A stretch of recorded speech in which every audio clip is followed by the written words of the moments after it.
All right, so we are taking a look at the underside of a leaf underneath a compound light microscope. We're gonna try to see the stomata today, which are little openings underside of the leaf that allow gases like carbon dioxide into the plant, and they also allow things like oxygen out of the plant as well. So let's get started on trying to focus this. So this is under low power. So this is what the underside of the leaf looks like under low power. This is about 40 times magnification. Let's try to focus so we can get more pictures. There we go. So this is 40 times magnified its actual size. That black line that you see, that's called a pointer.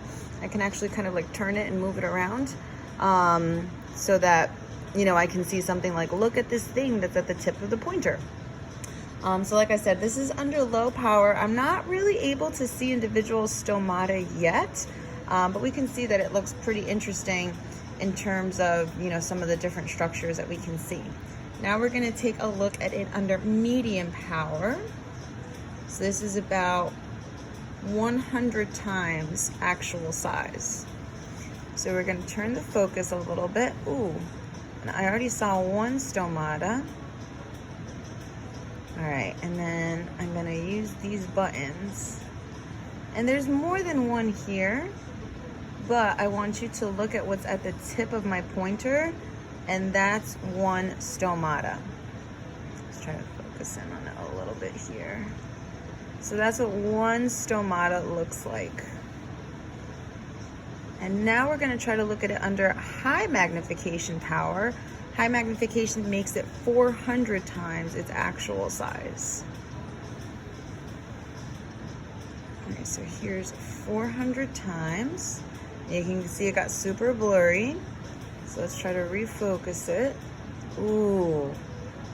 And there, just to the side of the pointer, oopsies, there is one stomata. It almost looks like two coffee beans, or like two jelly beans right next to each other. I'm gonna move it so it's right at the tip. So this is what one stomata looks like. And the underside of the leaf is covered in these. Like I said, there's thousands and thousands and thousands of stomata. So even on the screen right now, we can see multiple. So here on the pointer, the tip, there's one. Here's a second one. Down here, we can see here's a third, here's a fourth.